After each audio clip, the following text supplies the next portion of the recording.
Isn't that sad? Mike, we're ready for you. All right. You have speed. All right, great.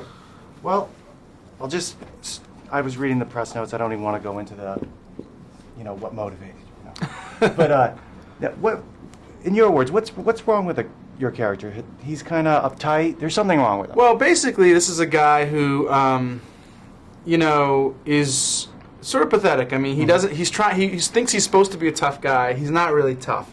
He thinks he's supposed to be in charge of everything, but he's kind of desperately insecure and doesn't know what he should be doing. And he covers that with this false bravado, where he's always yelling at people and telling everybody what to do. He claims to have this sort of understanding of the world, and really everything that happens confuses him. So it's a really interesting, fun character to play. Did you pull from anyone you knew growing up with?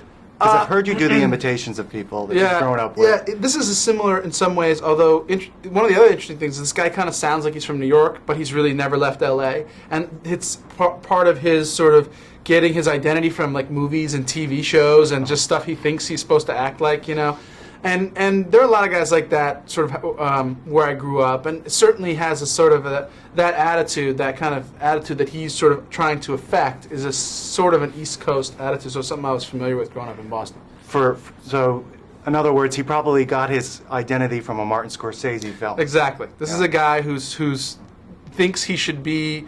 This is a guy who's found his identity from a Martin Scorsese movie. Exactly as you say. Actually, I brought that up because we're doing a thing on MSNBC about Martin Scorsese. I just want to get this in really quick, because you're a film buff. Mm-hmm. Now, is there any Scorsese film that really sticks out for you, even before you were an actor, maybe? Mean Streets is probably the first one that comes to mind. It's one that we talked about a lot doing this movie. Not that this movie is similar to that, but in some ways that.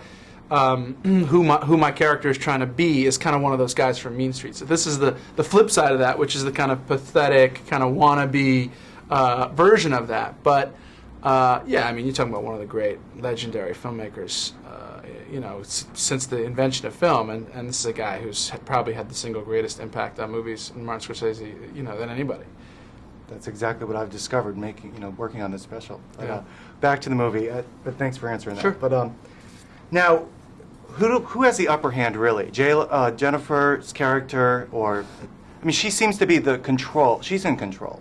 Yeah, basically, one of the interesting things about these two characters is that, they challenge a lot of ideas. The notions of the idea of sexual orientation, gender roles, who's supposed to wear the pants, who's supposed to be the boss. This is a guy who thinks he's supposed to be the boss, who thinks he's supposed to be in charge, who thinks he knows what a woman needs, who thinks, and is wrong about everything, And in fact, she's really the brains behind the operation. She's the person, in this movie who's keeping all the characters, sort of together and keeping this scheme they have from completely falling apart. She is forever, saving the Gigli character from one mishap or another. So but he can't, Gigli can't stand that. And is ever trying to be like, let me tell you something, I'm the boss, and ultimately comes to sort of accept the fact that he doesn't have to be the boss all the time.